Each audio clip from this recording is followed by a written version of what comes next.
နှစ်ပေါင်းများစွာတစ်ဖက်သက်ချစ်ခဲ့ရတဲ့သူဒါပေမဲ့သူမရဲ့အမြင်မှာတော့သူဟာသွေးအေးရက်ဆက်တဲ့လူသက်သမားတစ်ယောက်သာဖြစ်နေခဲ့ပါတယ်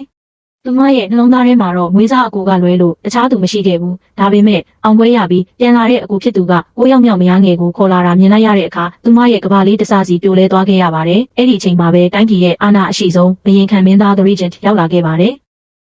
သူ့ရဲ့ရက်စက်မှုကဧကရစ်မင်းအောင်ကြောက်ရွံ့ရတဲ့အထိဒဏ္ဍာရီဆန်လွန်းပါတယ်တကယ်တော့ဒီမင်းသားရဲ့အမှောင်ဖုံးနေတဲ့ဘဝတွေကိုနင်းလက်တဲ့ကြက်တပွင့်ဖြစ်အလင်းရောင်ပေးခဲ့တာဟာဒီမင်းကလေးပါပဲမိဘမဲ့ဖြစ်သွားတဲ့သူ့ရဲ့ဝမ်းနည်းမှုတွေကိုသူမကပဲအဖော်ပြုပြီးပြစ်သိမ့်ပေးခဲ့တာပါအဲ့ဒီနေ့ကစလို့သူဟာသူမကိုအယိုးမှုချစ်ခဲ့ပေမဲ့သူမရဲ့အကြည့်တွေကအကူဖြစ်သူစီမှာပဲရှိနေတာသိတဲ့အတွက်နှစ်အတော်ကြာတိတ်တိတ်လေးပဲစောင့်ကြည့်နေခဲ့တာပါသူမကတော့သူ့ကိုမမှတ်မိတော့တဲ့အပြင်သူ့ကိုလှုပ်ကြံဖို့စ조사တဲ့အမျိုးသမီးကိုမျက်စိရှိမှတင်ဓာတ်နဲ့ပိုင်းတက်လိုက်တာကိုမြင်သွားတဲ့အခါ